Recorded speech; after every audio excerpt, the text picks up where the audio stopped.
How would you describe your upbringing, and did it shape you into the man you have become today? Wow. My upbringing, probably so. Looking back on it, at the time, that's a good question. And probably thinking about it, yeah, it did. Because from a youngster, I was very shy, mischievous. I could cause trouble in an empty room, but never back it up. I was kind of like the lovable rogue. I looked up to my older brother. He was my hero. I thought it was cool. And so everything he did, I wanted to do. If it wasn't for him, I wouldn't have boxed. I only boxed because he did, not because I wanted to be a fighter, because I couldn't fight. He boxed, so I thought, well, I'll train. I'll train in the same gym just so I can hang about with my brother. And in doing that, that got me into boxing. I didn't want to fight. I never wanted to fight. I just wanted to be with my brother, training in the gym with him. And I was an embarrassment. And so, you can't play boxing. So when you get in a boxing gym and you're getting hit on the face, you can't play getting hit. It hurts. So I was a bit of an embarrassment for my brother in the gym because I didn't like getting hit. But that's where my friendship started. That's where a small seed was planted into what grew into, I don't know, put in the forest. What was your proudest moment as a boxer? As a boxer, my proudest moment, I have a couple actually.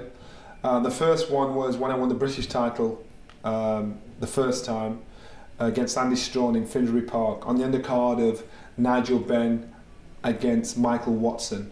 It was in a massive marquee in Finsbury Park. There were helicopters, there were dogs. It was like a movie set, and I was boxing on this bill because of I wasn't very good when I started. It was a proud moment for me. For when we were going home in the coach, afterwards, my dad was on the coach, and I gave him my belt to say. It's a kind of bittersweet moment because I gave him my belt to say, "Yeah, you carry it, you take it home." Because I didn't really care because I thought I've just become British champion, and I gave him my belt to say, "You take it home." And he was sat there. I looked at him sitting there like he was holding a newborn baby in his hands. He was looking at the belt, and to say, "My son's done this." Conversely, what would be your lowest moment? My lowest one was when I first boxed for the world title in Sheffield, and this was the day of reckoning. This was the time that changed my whole career around. And looking back on it now, it was the best thing that could have happened to me.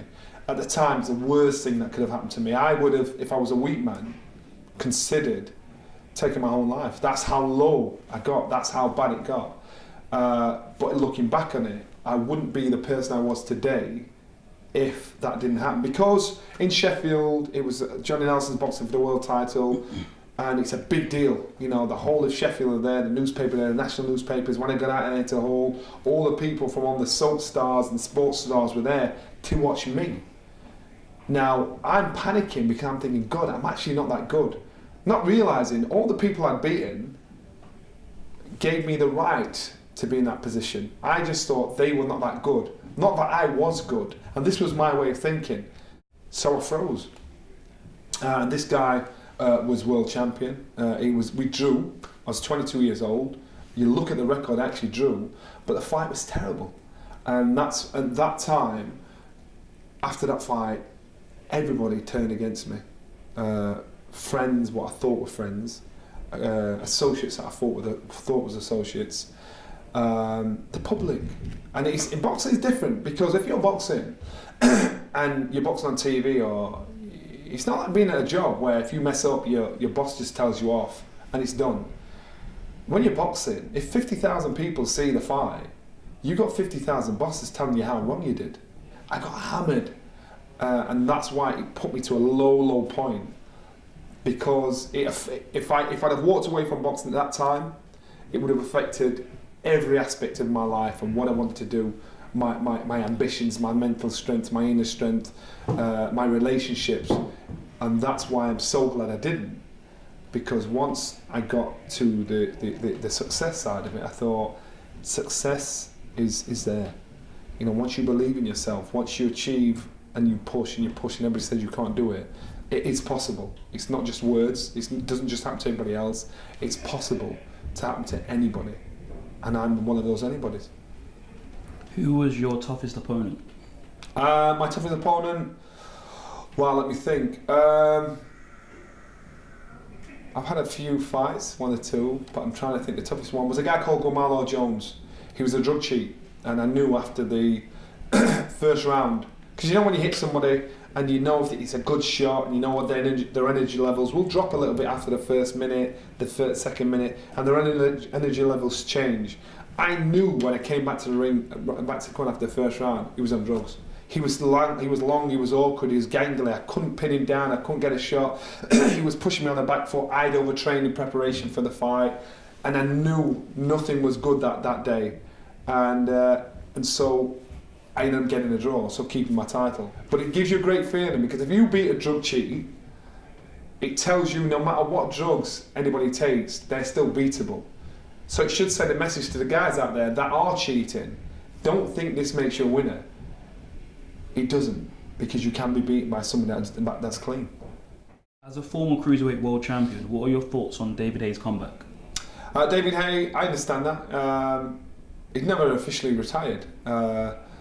David Haye, he's not boxed for 3 years, and for him to say he's coming back in the mix, what a division to get back into. You've got Anthony Joshua, Tyson Fury, obviously Dylan White, Derek Chisora, he boxed Derek already. So these are good fights, lucrative fights for David, and David has the experience to outfox all of these guys. Has he got the physical ability? Has he got the youth? Has he got the pace, the tempo, the energy? That's the question.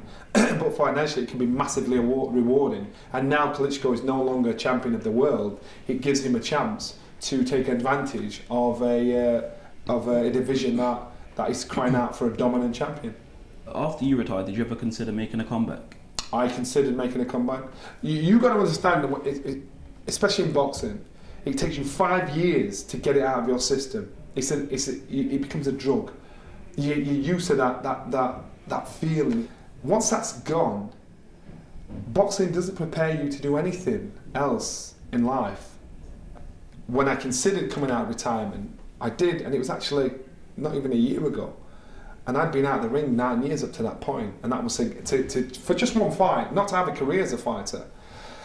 And it was against the then current world champion. He was 29 years old. He'd matched my record of defences. I saw him, he never boxed out of Germany. I thought, I can actually beat this guy. I still keep fit. I still think I'm competitive. I still think I have what it takes to beat him. I don't have what it takes to have a career as a fighter, because it's very taxing on your body. I don't want to put myself mentally and emotionally back in that position again, because it took too long for me to get out of it mentally and emotionally. So in my head, I thought, just that fight, just him, and I'd convinced myself of that. And there were offers of saying, well, why don't you fight ABC, or why don't you fight him, before him. I said, no, I don't want a career. I just want to fight him, because I knew it was very easy to fall back in love with actually fighting, not watching fights, with actually fighting. And that's why it's very hard for any sportsman to walk away from the sport. Do you agree with Frank Warren's claims that British boxing is going through a golden era? Yeah, I do. I think the champions, we British and Irish champions, we have 12 world champions.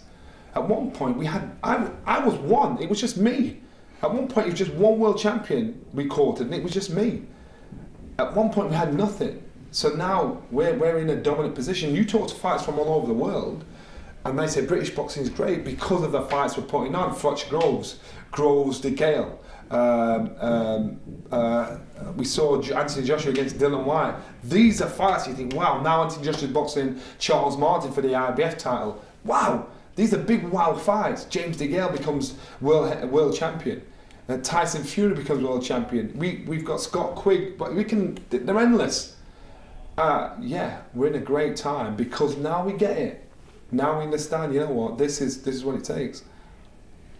Leading up to the Joshua versus White fight, there was speculation that you were showing bias towards Joshua. What would your response be to that? People need to understand that what you saw on The Gloves Are Off was an edited version. And I must admit, you can't put words in my mouth. I understand people saying that, but we had to edit a lot of it down because the language is a little blue. And there was a lot of tension in the air. Now, Dylan White and Anthony Joshua don't like each other. There's no joke, there's no pretense there. Dylan White was that hyped up. Every time Joshua went to talk, he'd butt in. And I understood where Dylan was coming from, but what I was trying to get across was, why are you doing this? Why don't you let him talk? Why are you like this? And when I explained to him, I said, Dylan, you know what you're actually like? I've got a brother like you. He's hot-headed. He says what's in his heart. And I get it. You know, this is no malice. I actually like Dylan White. I think we're cool. You know, I actually like Anthony Joshua. So it's always a tricky position to be put in. But I understand people's concerns about that. It wasn't the case. It was not the case. We had to take a lot of it out because it was just a little bit blue for TV. And I was trying to get Dylan to explain how he was. How did you find the transition between being in the ring, retiring, and then working in the media? I find it very hard, the transition, because when you're boxing, you can fight and punch your way out of a sticky situation. When you're under pressure, you can move, you can shake off that nervous energy.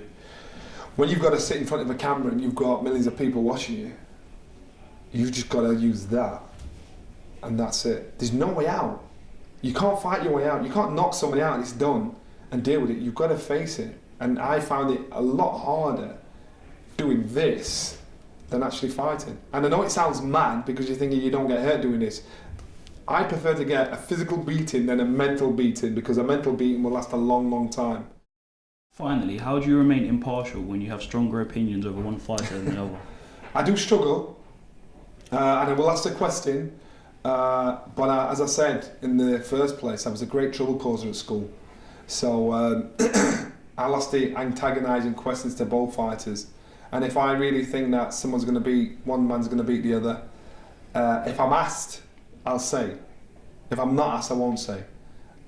It doesn't, and people need to understand, if you pick one man over another, it doesn't mean you dislike the guy you don't think is going to win. It just means you think this guy is just better.